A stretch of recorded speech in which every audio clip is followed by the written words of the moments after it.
So let's proceed. The Office of the Solicitor General through the Provincial Prosecutor interposed no objection. Kaya usually na god ang Solicitor General dili man jud na nga sila mo appear dayon des kaso. Pwera lang siguro og kanang tubig gyud ba. Dako kayo ang at stake. Wa sa ko kabawon sa ilang procedure dia internally sa Office of the Solicitor General. Wa man ko katrabaho dia. So the Office of the Solicitor General through the Provincial Prosecutor ilam nang i-delegate no interposed no objection to the admission of the exhibits. So admission of the exhibits of the petitioner mo ipasabot ani. So later the provincial prosecutor manifested that the government had no evidence to adduce. Oh, surety. Si petitioner ni present og evidence, si prosecutor wala mo submit og evidence. Si Republic of the Philippines, ang side ni Office of the Solicitor General, wala mo present og evidence. Swerte, no? Pasabot, wala, dili sila need og evidence to counter your evidence that you presented in the case. Ang question na lang ani unsay ilang arguments criticizing your evidence because it does not mean nga wa sila mo present og evidence di na sila musukol nimo, no? That does not mean that they are surrendering.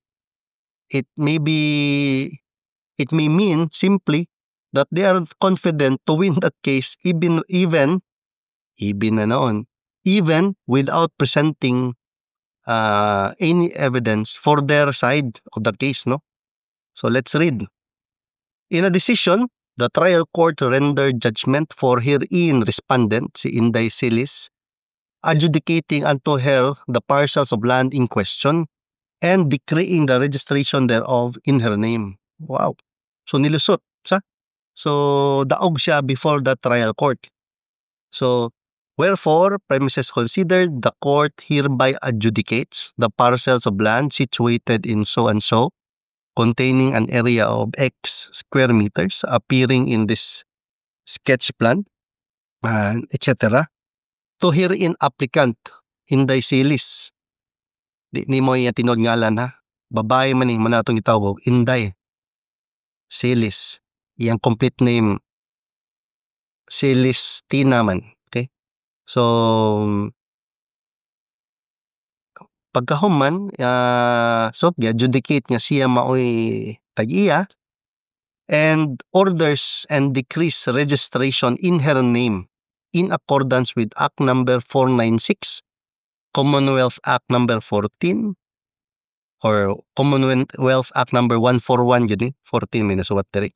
CA 141 mo ning balaod sa mga patitulo sa unang panahon. And Presidential Decree number 1529. So usually karon kaninang PD 1529 ang main nga libro.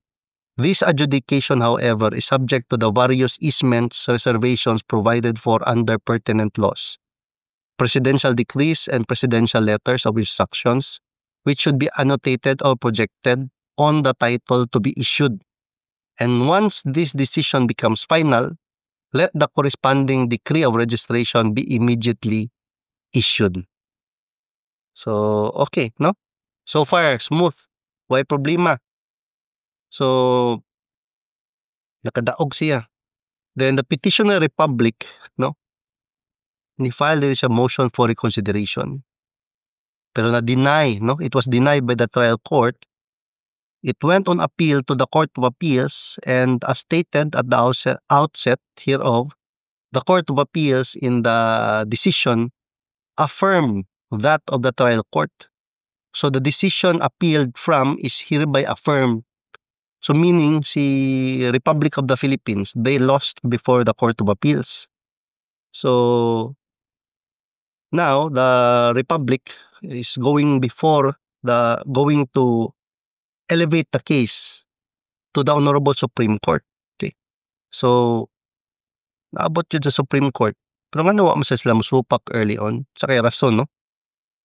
Nisupak ta sila dito pala sa trial court. Nga pag-appealar, totoo, the motion for reconsideration, naabot sa Court of Appeals, nisupak na sila. Basin, para nila, sa kay rason sa. Huwag man diri maklaro. Atong basahon sa ilalom. Kabaw ko kaninindot kining kasuha. Classic ni.